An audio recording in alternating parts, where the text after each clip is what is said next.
Томас и София были самой низкорослой парой из США, но их любовь и преданность друг другу были поистине огромными. Они познакомились на сайте знакомств, где сразу же обнаружили много общего и схожих интересов. Оба любили путешествовать, смотреть старые фильмы и проводить время на природе.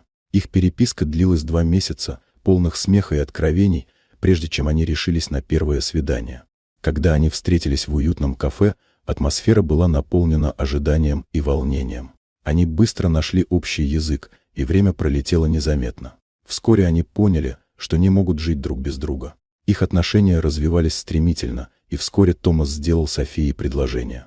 Она с радостью согласилась, и вскоре они поженились, окруженные близкими и друзьями, которые поддерживали их на каждом шагу. Однако вскоре после свадьбы София забеременела, и радость от этого события была омрачена рекомендациями врачей. Они настоятельно советовали ей прервать беременность, так как существовал высокий риск рождения ребенка с серьезными патологиями. Но Томас и София, полные надежды и любви, отказались от этого решения. Они мечтали о детях и были готовы принять любые вызовы, которые могла принести жизнь. София родила сына Майка, который, к их огромному счастью, оказался полностью здоровым, несмотря на их карликовость. Семья стала частыми гостями на различных телешоу, где делилась своей историей, вдохновляя других людей и показывая, что любовь и семья не зависят от физических характеристик. Однако после одного из таких выступлений Томас и София столкнулись с дискриминацией и травлей. Они стали жертвами насмешек и предвзятости, но даже в самые трудные моменты оставались жизнерадостными и оптимистичными. София надеялась, что их история поможет другим родителям научить своих детей принимать людей с карликовостью и уважать их. Она мечтала о мире, где различия воспринимаются как богатство, а не как повод для осуждения. Спустя некоторое время София узнала о своей второй беременности.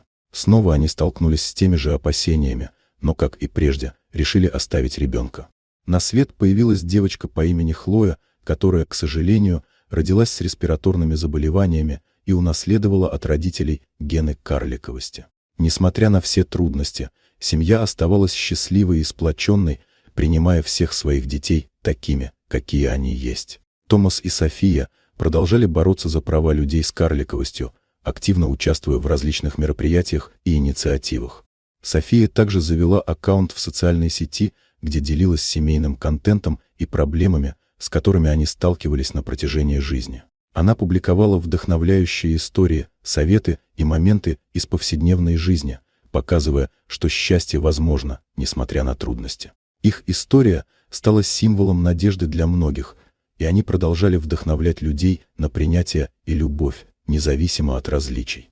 Вот такая удивительная история. Дорогие друзья, если вам понравилось видео, поставьте лайк, а также подписывайтесь на канал, где найдете еще много интересного.